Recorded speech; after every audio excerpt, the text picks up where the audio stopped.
Jason Miller tightened his tie, checked his reflection in the glass door, and adjusted his slicked back hair. He prided himself on looking sharp. Image is everything, he always said to his employees. The bank branch had to exude professionalism, and to Jason, professionalism was synonymous with status, polish, and, most importantly, a certain type of clientele. The moment a scruffy customer walked in, Jason's patience evaporated.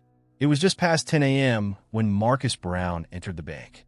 The second Jason noticed him, his instincts kicked in. Marcus wore a plain black hoodie, jeans, and scuffed sneakers. He looked like someone who'd gotten lost, or worse, someone trying to cause trouble. Jason straightened in his chair, annoyance already curling at the edges of his otherwise calm demeanor. As Marcus approached the counter, Jason didn't even wait for him to speak. He intercepted him with a rehearsed smile that never reached his eyes. "Can I help you?" Jason asked, voice tight with forced politeness. "Yes," Marcus said calmly. "I'd like to open a business account." Jason's eyebrows rose, though he fought to keep his expression neutral. "Business account?" He scanned Marcus quickly, from his hood to his shoes. No laptop case. No business papers. Nothing about Marcus screamed, "Entrepreneur." This was a waste of time, Jason decided. The man in front of him was probably delusional, confused, or trying to scam his way into a line of credit.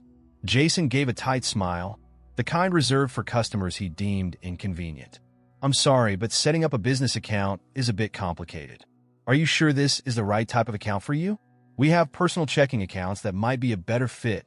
Marcus's calm demeanor didn't falter. "I know what I need," he said, his tone unbothered. "A business account.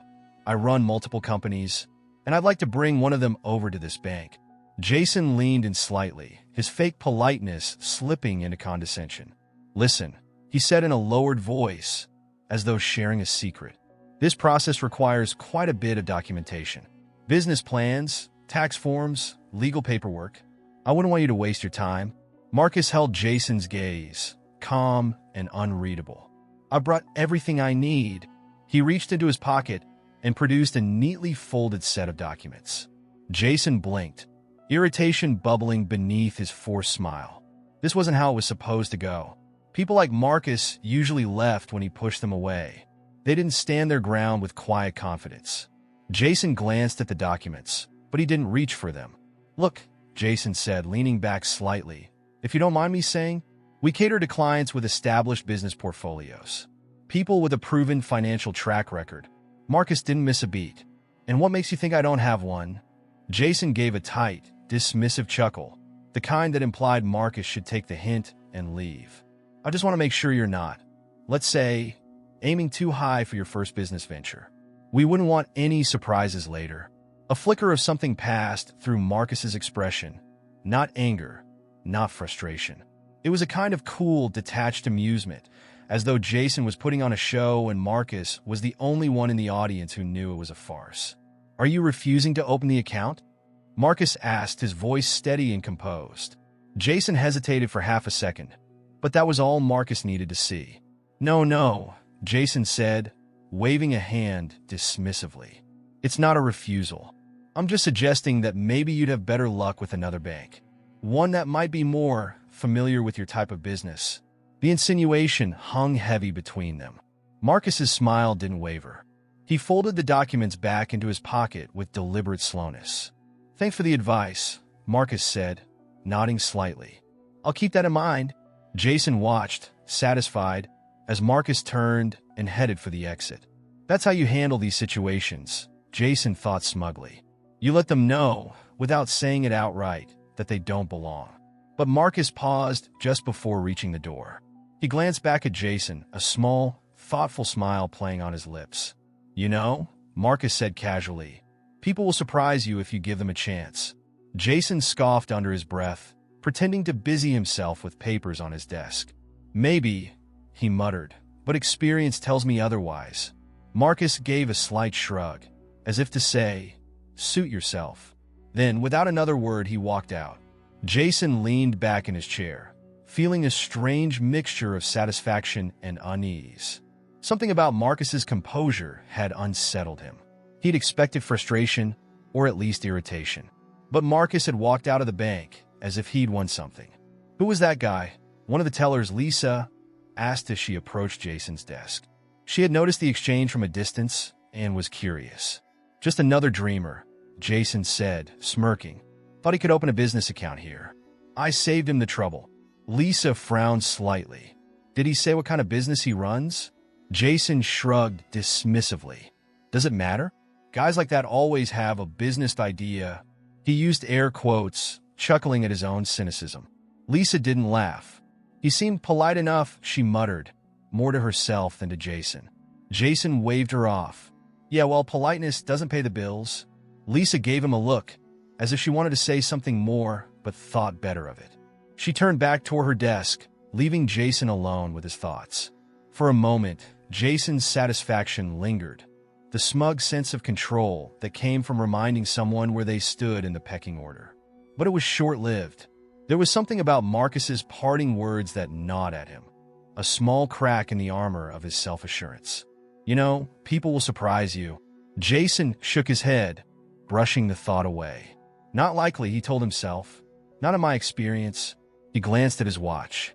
His meeting with the board was in 2 days, and he needed to prepare. If everything went according to plan, he'd finally land that promotion. Vice President of Regional Operations had a nice ring to it, and Jason had worked too hard, sacrificed too much, to let anything or anyone distract him now. Satisfied that the morning's disruption was over, Jason turned his attention to his computer screen. He had no idea that the man he'd just dismissed would soon disrupt his entire career in ways he never imagined. 2 days later, Jason entered the conference room with the confidence of a man who believed his promotion was a certainty. He had spent the last few nights rehearsing his achievements, ready to impress the board with his vision for the future. This was supposed to be his moment. His years of dedication, strict discipline, and unwavering belief in how the bank should run were about to pay off. The room was buzzing with quiet conversation. A few of the regional managers nodded in Jason's direction as he walked in, and he responded with a thin-lipped smile. He took a seat at the long table, carefully placing his leather portfolio in front of him. "Today's the day," whispered Mark, a fellow manager sitting to Jason's left. Jason gave a small nod. "Yeah, I've got this in the bag." The door opened, and in walked Robert Jenkins, the bank's president. He was followed by a few other executives, but Jason's eyes immediately locked on the last person to enter. His stomach twisted as he recognized the man in the hoodie from 2 days ago, Marcus Brown. Only now, Marcus was dressed in an immaculate tailored suit, exuding a calm, commanding presence that demanded attention. Jason felt his heart rate spike. What the hell is he doing here? His mind raced, scrambling to connect the dots. The two men exchanged a brief glance, Marcus's expression cool and unreadable, just like before. But now, there was a subtle air of satisfaction that Jason didn't miss. "Good morning, everyone," Robert said, taking his seat at the head of the table. "Let's get started." Jason straightened in his chair, trying to mask his discomfort. This couldn't be anything serious, he told himself. Maybe Marcus is here as an outside consultant or a guest speaker. Nothing more. But that fragile reassurance shattered within seconds. "I'd like to introduce Marcus Brown," Robert continued. "He's the founder and CEO of several companies across multiple industries, and he's just become our newest and largest investor." Jason's world tilted. The words hit him like a punch to the gut. His mind blanked for a moment as everything clicked into place. The dreamer he'd dismissed, the man he'd humiliated and brushed off, was now one of the most powerful players in the bank's ecosystem. And worse, Marcus's influence wasn't just financial. As the largest investor, Marcus would hold significant sway over policy decisions and personnel. Jason forced himself to swallow, his throat suddenly dry. "This partnership is a game changer for us," Robert continued enthusiastically. "Marcus brings not only capital, but a wealth of experience that will strengthen our corporate strategy." Marcus gave a polite nod, his gaze flicking briefly toward Jason, who shifted uncomfortably in his seat. Robert smiled warmly at Marcus. "We're excited to have you on board, and I know that everyone here will do their part to ensure this partnership is successful." Jason felt the weight of the implied expectation. Everyone, including him. His chest tightened as he realized how precarious his situation had become. If Marcus wanted to, he could destroy Jason's career with a single word. "Thank you, Robert," Marcus said, his voice smooth and composed. "I look forward to working with all of you." Jason could barely breathe. His heart pounded as panic clawed at the edges of his mind. This wasn't just a bad moment. This was a professional catastrophe waiting to happen. Robert continued with the agenda, discussing operational targets and upcoming initiatives, but Jason barely registered any of it. His mind was trapped in a loop, replaying his encounter with Marcus at the bank counter. The dismissive tone he had used, the assumptions he had made, the smug satisfaction he had felt when Marcus walked away. And now Marcus was sitting at the same table, not as a customer, but as someone with the power to control Jason's future. "Jason," he snapped out his daze. Robert was looking at him expectantly. So were the other managers. "Sorry," Jason stammered, forcing a polite smile. "Could you repeat the question?" "I asked if you had any insights on how we can align our regional goals with the new investment strategy Marcus will be helping us implement." Jason's brain went blank. His usual sharpness, his ability to respond quickly, was gone. He felt exposed, like a man standing on thin ice, one wrong step away from falling through. Marcus's gaze rested calmly on Jason. There was no anger, no smugness, just quiet observation, as if he was waiting to see what Jason would do next. I think we'll need time to review the specifics," Jason said awkwardly. "I'll have a detailed response prepared by our next meeting." Robert gave a small nod, but Jason knew he sounded weak, hesitant. It wasn't the decisive, confident answer they expected from a man up for a promotion. The meeting dragged on, every minute a slow torture. Jason kept his head down, avoiding eye contact with Marcus, even though he could feel the weight of his presence across the table. When the meeting finally ended, the other managers filed out, chatting among themselves. Jason stayed seated, hoping to avoid any direct conversation with Marcus. But fate wasn't on his side.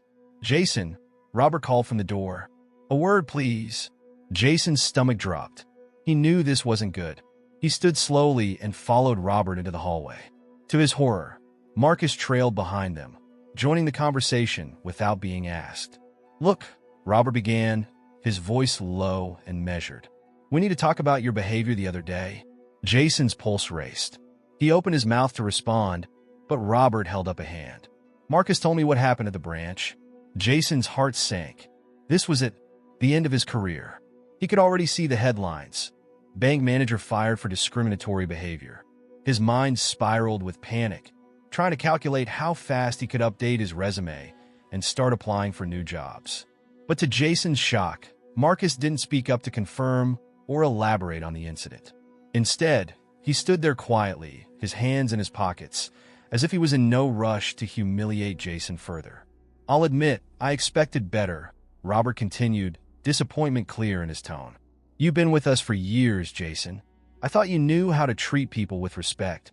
Jason swallowed hard, struggling to find the right words. I made a mistake," he muttered, though it sounded weak even to his own ears. Robert sighed. Marcus has been kind enough not to escalate this further. Jason blinked in disbelief. "Kind? We'll have a follow-up meeting soon," Robert said, already turning to leave. "Get your act together, Jason. We're all watching." As Robert walked away, Jason stood frozen, guilt and relief battling within him. He expected Marcus to say something, to gloat, maybe. Instead, Marcus gave him a small, knowing smile. "See you around, Jason," Marcus said quietly, and with that he walked away, leaving Jason standing in the hallway, drowning in shame. Jason knew this was only the beginning. Jason spent the next few days in a haze of panic. His usual sharp confidence had crumbled, leaving behind only anxiety and self-doubt.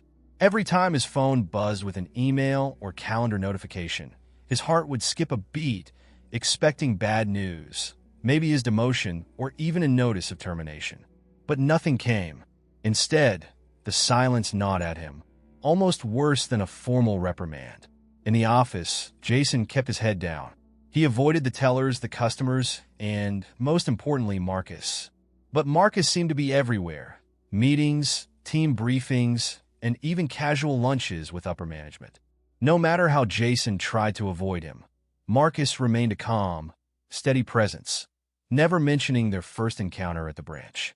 That silence weighed on Jason even more. The waiting, the uncertainty, it was suffocating.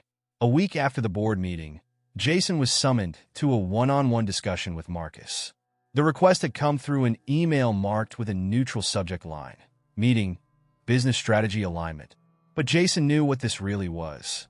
His pulse pounded as he walked toward the conference room, stomach churning with dread. When he entered, Marcus was already seated, casually typing something on his phone. He glanced up and smiled, that same calm, knowing smile Jason had come to dread. "Jason," Marcus said warmly, gesturing to the seat across from him. "Thanks for taking the time to meet." Jason forced a tight smile, sitting down with his portfolio clutched in his lap like a lifeline. "Of course," he muttered. "Always happy to discuss strategy." Marcus leaned back slightly, studying Jason with a quiet, unnerving patience. "Relax," he said softly. "This isn't an ambush." Jason gave a nervous laugh, though it came out more as a cough. "I just wasn't expecting a one-on-one." Marcus folded his hands on the table, still calm, but with a sharpness beneath his composure. "I wanted to have a conversation. No boardroom formality. Just two professionals talking." Jason's palms were sweaty. "Is this the moment? Is he going to fire me?" Marcus gave him a small, reassuring smile. "I imagine you've been pretty worried about our first interaction." Jason opened his mouth to respond, but no words came. He felt like a cornered animal, knowing he had no excuses, no way out. "I get it," Marcus continued. "When we first met, you saw someone you thought didn't belong, someone you could dismiss." Jason shifted uncomfortably in his seat, the heat rising to his face. "But let me tell you something," Marcus said, his tone still calm, but heavier now. "That wasn't the first time you dismissed me." Jason blinked, confusion clouding his thoughts. "What do you mean?" Marcus leaned forward slightly, still holding Jason's gaze. "Years ago, same branch. You were a junior teller back then. I came in to open a small business account. Same story. You brushed me off, said I probably didn't have the right paperwork. Sound familiar?" Jason's heart sank as the memory hit him like a wave. He vaguely remembered a younger version of Marcus, wearing simple clothes and looking out of place, just like he had during their recent encounter. "You told me to try a different bank," Marcus said, his voice quieter now, but laced with meaning. "So I did. And here we are." Jason's mouth went dry. The pieces fell into place. Marcus had been a customer before, and Jason had treated him with the same disdain back then. But instead of giving up, Marcus had built his businesses elsewhere and succeeded. "I've thought about that moment a lot," Marcus continued. "How easy it would have been to give up, to believe that people like you were right, that I didn't belong." Jason felt a cold sweat trickle down his back. I don't know what to say," he stammered. Marcus shook his head slowly. "You don't need to say anything. What matters is what you do next." For a moment, the room was silent. Jason could feel the weight of his own failures pressing down on him, the years of arrogance and bias that had gone unchecked. He had built his career on the belief that he could judge people based on appearances. Now, that belief was crumbling, and Jason didn't know how to rebuild himself. Marcus leaned back, folding his arms across his chest. "I'm not here to destroy your career, Jason. If that's what I wanted, it would have happened already." Jason let out a shaky breath, the tension in his chest easing slightly. "What I want," Marcus said, "is for you to learn, not just about me, but about the people you've ignored, dismissed, or underestimated along the way."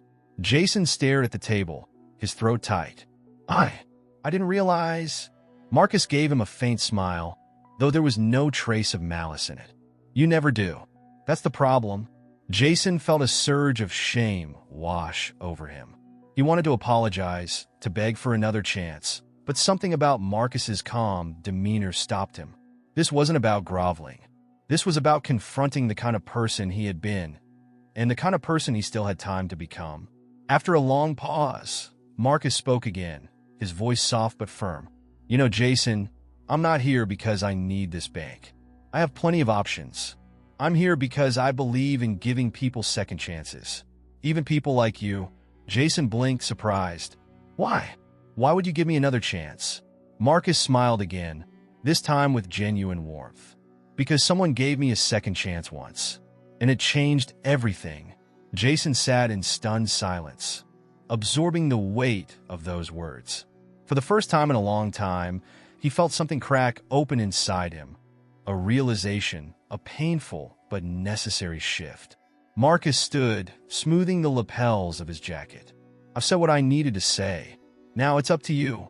Jason nodded, still unable to speak. As Marcus walked to the door, he paused and looked back one last time. We'll be watching, Jason. Don't waste this chance. And with that, he left, leaving Jason alone in the quiet room with nothing but the weight of his regrets, and a glimmer of hope that maybe, just maybe, he could change. Jason sat there for a long time, breathing slowly, feeling the magnitude of what had just happened. He knew the road ahead wouldn't be easy, but for the first time, he was willing to take the first step. The next few weeks were some of the most uncomfortable of Jason's career. His days, once filled with a sense of control and authority, became exercises in restraint and self-reflection. He attended mandatory diversity and inclusion workshops, ordered by the board as part of his professional rehabilitation. At first, Jason resented the training. It felt like punishment. But the more he listened to the stories shared in those sessions, the more he began to see the invisible patterns woven into his behavior. The hardest part wasn't recognizing his biases. It was realizing how many opportunities he had squandered by making quick judgments. He had spent years shutting people out, believing that professionalism was about exclusivity and status. Now, with Marcus silently watching from his new position of power, Jason was beginning to see how limiting his worldview had been. One Thursday afternoon, Jason returned from a workshop to find Marcus standing by the window in his office, hands in his pockets, looking out over the city skyline. The sight made Jason's stomach churn with anxiety, though he fought to keep his composure. Marcus, Jason greeted with a strained smile. Didn't expect to see you here. Marcus turned, his expression as composed as ever. I wanted to check in, see how things are going. Jason nodded awkwardly, unsure how to respond. I've been doing the training, learning a lot. Actually, Marcus gave a small nod, but didn't reply immediately. He let the silence hang between them, as if giving Jason space to say what really needed to be said. I owe you an apology, Jason blurted out, the words tumbling from his mouth faster than he intended. For what happened before both times. At the counter and years ago, Marcus tilted his head slightly, his expression still unreadable. What exactly are you sorry for, Jason? Jason hesitated, realizing that vague apologies wouldn't cut it. I'm sorry for assuming things about you, based on how you looked, for deciding, without even knowing you, that you weren't worth my time. For the first time, Jason saw a flicker of emotion cross Marcus's face. It wasn't satisfaction or vindication. It was something softer. Understanding, maybe? I appreciate that, Marcus said quietly. It's not easy to admit when you've been wrong. Jason shifted in his seat, his discomfort palpable.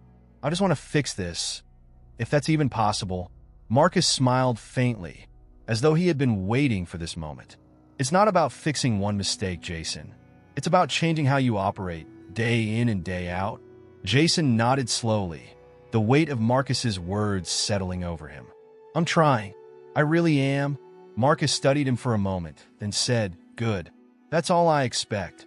The next few days presented Jason with unexpected challenges. The employees at the branch, especially the younger tellers, were watching him closely. They knew about the incident with Marcus. The gossip had spread quickly, and many of them seemed eager to see how, or if, Jason would change. At first, it felt like walking through a minefield. Every interaction with a customer felt like a test. When a disheveled man came in asking for help with a complicated loan application, Jason's instinct was to brush him off. But he stopped himself. Instead, he asked the man questions, listened carefully, and helped him through the process.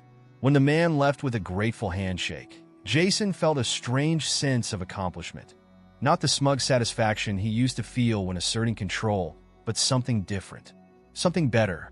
One morning, a young woman named Lisa, The teller, who had witnessed Jason's original interaction with Marcus, approached his desk with a hesitant expression. "Can I talk to you for a second?" she asked. Jason gestured for her to sit. "Sure, what's on your mind?" Lisa fiddled with the edge of her notepad. "I just wanted to say, I've noticed the way you've been handling things lately. With customers." Jason tensed, waiting for the criticism. "I think it's different," Lisa continued. "In a good way." Jason blinked, surprised. "Thanks, Lisa. That means a lot." She nodded, standing up to leave, but paused halfway. "You know," she added, "Marcus gave you more grace than most people would have." Jason gave a short laugh, half bitter, half relieved. "Yeah, I figured that out." Lisa smiled, and for the first time, Jason felt like he had taken a real step forward, not just with Marcus, but with his entire team. But not every encounter went smoothly. Later that week, Jason had to deal with a particularly difficult client, an older man who stormed into the branch, angry about a policy change. The man barked at Jason for 15 minutes straight, hurling insults about incompetence and demanding special treatment. In the past, Jason would have dismissed the man or met his aggression with cold professionalism. But this time, Jason kept his cool. He listened patiently, apologized for the inconvenience, and calmly explained the bank's policies. It wasn't about winning the argument. It was about showing respect, even when none was given in return. The man left grumbling, but Jason noticed something strange. The other tellers had seen the interaction, and a few gave him small nods of approval. They noticed his effort, even if the customer didn't. That night, Jason sat alone in his apartment, nursing a glass of whiskey and reflecting on the day. The exhaustion hit him in waves, but it was a good kind of tired, the kind that came from trying to do things differently. He thought about Marcus and the lesson he had been forced to learn the hard way. Jason knew he wasn't fixed. He still had a long way to go, but for the first time in years, he felt like he was on the right path. The road to redemption wasn't glamorous, and it didn't come with instant gratification, but it was real, and it was worth it. On Monday morning, Jason arrived at work early. As he unlocked the branch and prepared for the day, Marcus appeared in the doorway. "You're here early," Marcus said with a slight grin. Jason smiled, feeling lighter than he had in weeks. "Trying to stay ahead of things?" Marcus nodded approvingly. "Keep it up." For the first time, their exchange felt easy. No tension, no power plays, just two men moving forward. As Marcus turned to leave, Jason called after him. "Marcus?" Marcus glanced back, raising an eyebrow. "Thanks," Jason said simply. Marcus gave him a small, knowing smile. "You earned it." And just like that, he was gone. Jason stood there for a moment, letting the quiet settle around him. He knew the work wasn't done, not by a long shot. But for the first time, he wasn't afraid of the road ahead. He welcomed it. Months passed, and slowly but surely, Jason's transformation became evident, not just to his colleagues, but to himself.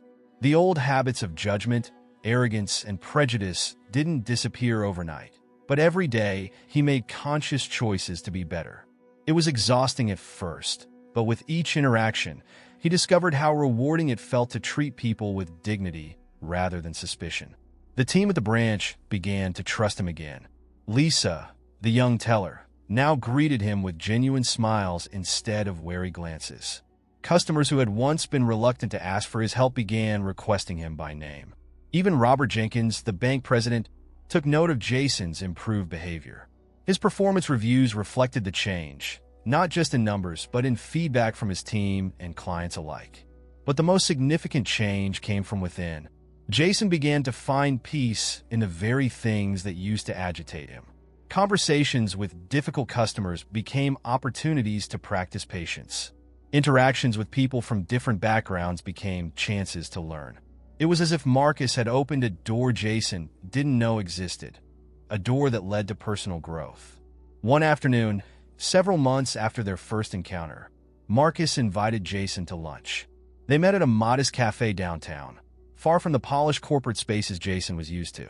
The place was simple, with mismatched chairs and chalkboard menus. Jason found it oddly refreshing. Marcus was already seated when Jason arrived, casually scrolling through his phone. He looked up and greeted Jason with a warm smile. "Glad you could make it," Marcus said, waving him over. Jason took a seat, feeling more comfortable in Marcus's presence than he ever thought possible. The air between them was no longer heavy with unspoken tension. "You've been doing good work," Marcus said after they ordered their food. "I've heard from Robert and a few others that things are improving at the branch." Jason smiled, though a flicker of self-doubt lingered. "I've been trying. It's a process." Marcus nodded. "It always is."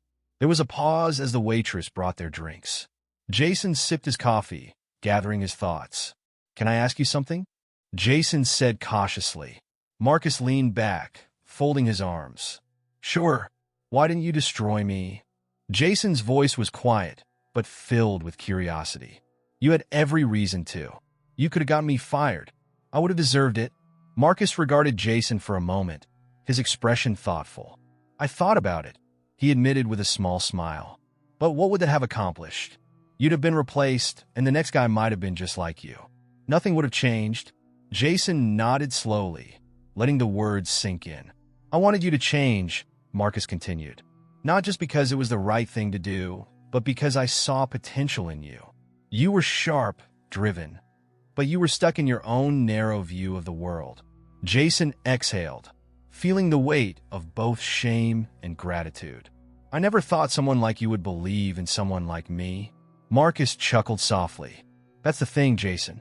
We spend too much time thinking in terms of us and them, but at the end of the day, we're all just trying to make it in this world. We're more alike than we realize." Jason felt a warmth spread through his chest, not just from the coffee, but from the truth in Marcus's words. When they finished lunch, the two men walked back to the bank together. It was a crisp autumn day, and the streets bustled with people. Business people in tailored suits, delivery workers on bikes, street vendors shouting from their carts. Jason noticed them all, not as background noise, but as individuals with stories and struggles of their own. Outside the bank, Marcus paused and turned to Jason. "So," he said with a grin, "what's next for you?" Jason thought for a moment. "Keep doing the work," he said simply, "and maybe teach others what I've learned." Marcus smiled, clapping him on the shoulder. "Now you're getting it." They shook hands, a handshake that carried none of the tension or pretense from their first encounter. It was the handshake of two equals. As Marcus walked away, Jason stood outside the bank for a moment, watching the world move around him. For the first time in a long while, he felt lighter, not because everything was perfect, but because he was no longer running from the person he used to be. He wasn't just a better manager. He was a better man. Weeks later, Jason sat in his office, reflecting on the journey that had brought him here. A small stack of thank you notes from customers sat on his desk, reminders of the difference he had begun to make. Among them was a folded piece of paper with neat handwriting. "You can't change the past, but you can change the future." It wasn't signed, but Jason knew who it was from. He smiled, placing the note carefully in his drawer. Change was hard. Growth was painful. But Jason now understood that the most meaningful journeys often began with the hardest steps. And as he looked out at his team, interacting with customers, he knew one thing for sure. He wasn't finished learning. Not yet. Not ever.